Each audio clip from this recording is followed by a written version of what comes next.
the game, but this ankle injury and what is it lingering? But how are you, my friend? Man, it is so good seeing you guys. Good to see you, man. Look at this. Steve, before we get into the football, Yeah. as is the case today, Yeah. this is brought to you by C's Candies. That's what I'm Break talking out the about. good stuff.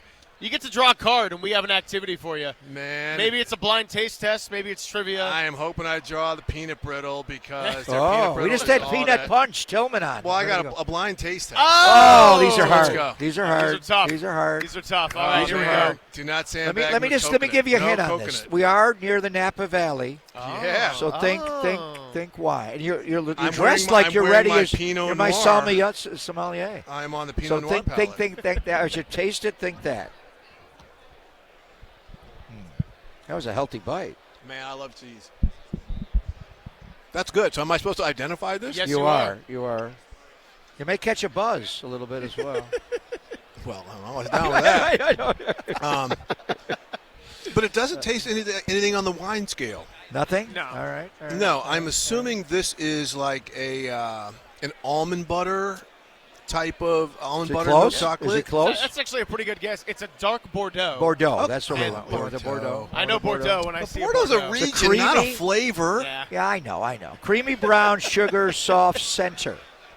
All right. Kind of like the 49ers offensive line against Seattle's Yes. D-line. Ooh, yes. I don't, Yes. I don't know. As we get into the game, They're not the only ones against that defense. As we get into the game, Yes. is this one of these where the Seattle D-line just dominates the game, or can New England's offensive line, the young left side of their line, the inside, their soft, creamy center, can they hold up to, Leonard Williams, Byron Murphy II, DeMarcus Lawrence? Can they block those monsters inside? Look, they have played 3 top 5 defenses in the playoffs, starting with the Chargers.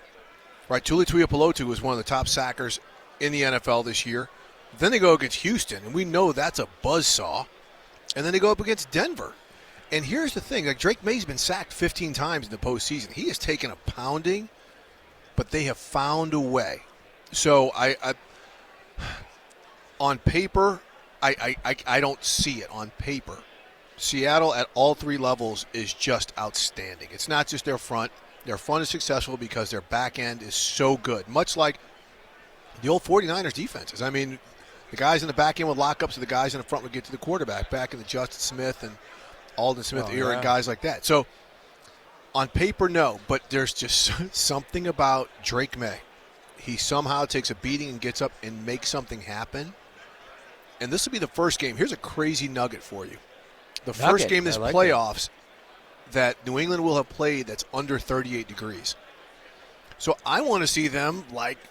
You mean over 38 degrees? I mean, sorry, over 38 degrees. My bad. We are in the Bay Area, over right? 38. Are we going Celsius right, here? But like they've been like they're only averaging like 18 points a game in the playoffs. Yeah. And I think the weather. I just want to see if the weather kind of helps them or hurts them, because the teams they played a dome team, they played a California team, and then Denver. That snow was just absolutely crazy in the second half. So this is another intrigue. I think that could add a layer to this game. Can New England's receivers find success against those Seattle corners? We talked about Nicky Manwari, who did have the low ankle sprain, so he's probably going to play, but to what degree is he compromised? That's TBD. And then Devin Witherspoon, man. I mean, talk about one of the forgotten headlines of the Russell Wilson trade. 5th overall pick. That guy's a machine. Well, you got Devin Witherspoon, but let's not forget Carlton Davis on the other side. Yeah? Right, Carlton Davis, since the middle of the season, has been PFF's top-ranked corner in coverage, pass protection. The Lions missed him. He's a good player. So you've got 2 corners, and Davis is big. Right, he's a big corner. So you've got 2 corners now that allow you, and I've talked to these guys about this, allow them to do a lot of different blitzing and things like that, because these guys can hold up, lock up, man, bang. But going up against Jackson Smith and Jigba is that's an unfair matchup for anybody. So we'll see how it works out. We'll see how kind of the chess game, because these are both very good adjusting teams as well. But Devin Witherspoon, man, you got to know where 21 is when you line up. 3 years in the league, 3 Pro Bowls, and he's a great player. Yes, he is. When I think of all the work you've done, and you've done some incredible work, those moments where you follow with a camera when they come knocking on the door and tell people they're going to be cantonized. Best assignment So ever. we've known quietly about Roger Craig for about a week, and then Raj Mathai locally broke it. So we're anticipating that high knees and big eyes is going to make the Hall of Fame. Can you enlighten us a little more, because you're behind the scenes, the knock on the door? All I can say, I know you don't want to give it away before the night. Look, I'm not going to spoil anyone's big moment, and I'm not going to spoil it for the folks who didn't get in. But the door knocks have been is the best thing, because it's always somebody who's in the Hall of Fame who's got a tie to the door knock. Roger Craig is incredibly deserving. We all know that. He should have been in. He's one of those guys you're like, man, how is he not in? And so I think it is something where, again, I am not going to spill because there's deserving candidates, but I think it's something where a lot of deserving people will finally get their opportunity to get to Canton. And so much is made of the first ballot guys that don't. There's a process here. But when a guy has waited as long as some of these people, whether it's L.C. Greenwood or Kenny Anderson or Roger, and one's going to make it tonight, maybe all three make it. And when you're there and you capture the moment, and you've had some, Patrick Willis. Oh, yeah. And his sister. That was great. That was one of the great ones. That was awesome. You made me cry when you were there. Well, here, real quick, to get off something, the Patrick Willis story. So first off, Bryant Young knocks on the door, and his niece answers the door. Right. So now we're standing there with the cameras like, is Patrick home? Brian is like, shh, don't say anything. Go get Patrick. Go get Patrick. So now she's only like 9, 10 years old, so she's like, what's going on? So then her mother, Patrick's sister, comes to the door. She's in law enforcement. She's like, what you doing here? She's like, you guys are lucky I just put my I'm packing. Put my El Tule away because no one comes banging on the door at dusk around here. So that's a great little side story. But it is the most incredible assignment. And it's weird because the first ballot guys who we've done this with, they appreciate it. But the guys who don't get in, because they may never get in, right, and who finally get in, because it's not just them who had gotten the phone call before; it's their families, right? They have all this excitement to get let down, all this excitement let down year after year.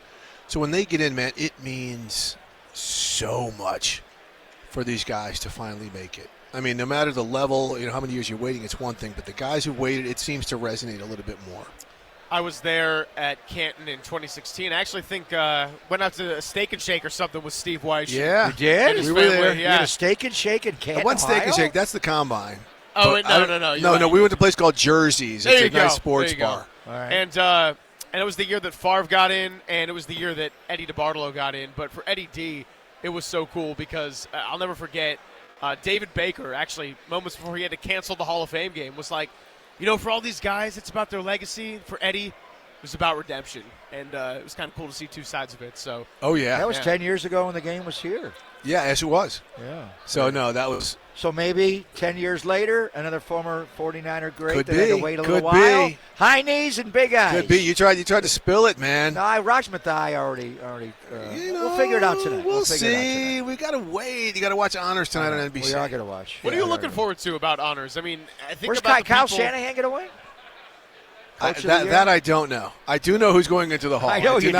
I do not know who's going to win any other honors. No, but it's cool because you got guys who are nominated up for awards who are these young and up and coming stars, and then you've also got someone like a Kyle Shanahan or a Matthew Stafford who are these established guys that have been doing it for so long, right? And also in contention to get the highest honors. Well, yeah. I mean, look, it's so great because we argue over MVP and Offensive Player of the Year and who should win. Look, Myles Garrett to me should be the MVP. Right, MVP of the league. He's the best. He's the best player. But here's the thing: he's the best player in the league. But see, all that greatness did not translate to wins, and that's where I think the deciding for the MVP goes in. Will it be Stafford? Will it be Drake May? We'll see. But what Christian McCaffrey does with Bijan Robinson, there's just so many guys you could choose from. But I think the whole pomp and circumstance, the way the league has turned this into like a Grammys or an Academy Awards, is really cool. It's fun.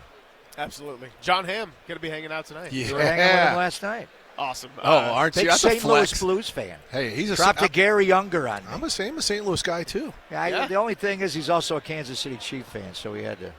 Cost us 2 Super Bowl rings. That's because the Cardinals left. And if you're going to adopt a Yeah, team. you're right. By the way, this sea's candy. Thank you, guys. Isn't it good? It's a bomb. The Bordeaux? Dude, before you get like out of here, Bordeaux? get a couple of those footballs. We've been doing tossing them across the table, little fair catches.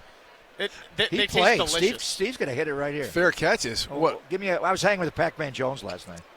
Give me a. You're just like all over I know, the I'm name dropping dropping right now. Well, the commissioner was there. Can you Okay, get can you get him out? fair catch. No, we're not going there, man. It's got foil on it. There we go. Got there it. you go. Rashid Shaheed. He won't be fair Oh, he catching, though. fumbled it. Xavier Smith. Damn. Oh, you're killing me. That's my guy. Oh, my Florida goodness. A&M. Black college kid. Hate it. Terrible. All right. Steve, you're Love the you, best. brother. Always good You guys catching are the up, best. man. Take care. Take Steve. care. Steve Wyche, NFL Network chief national reporter. And again, like Kurt Warner, he's going to be part of the NFL Network 8.5-hour NFL Game Day morning special coming up on Sunday. We'll keep it moving when we come on back on the Sports League.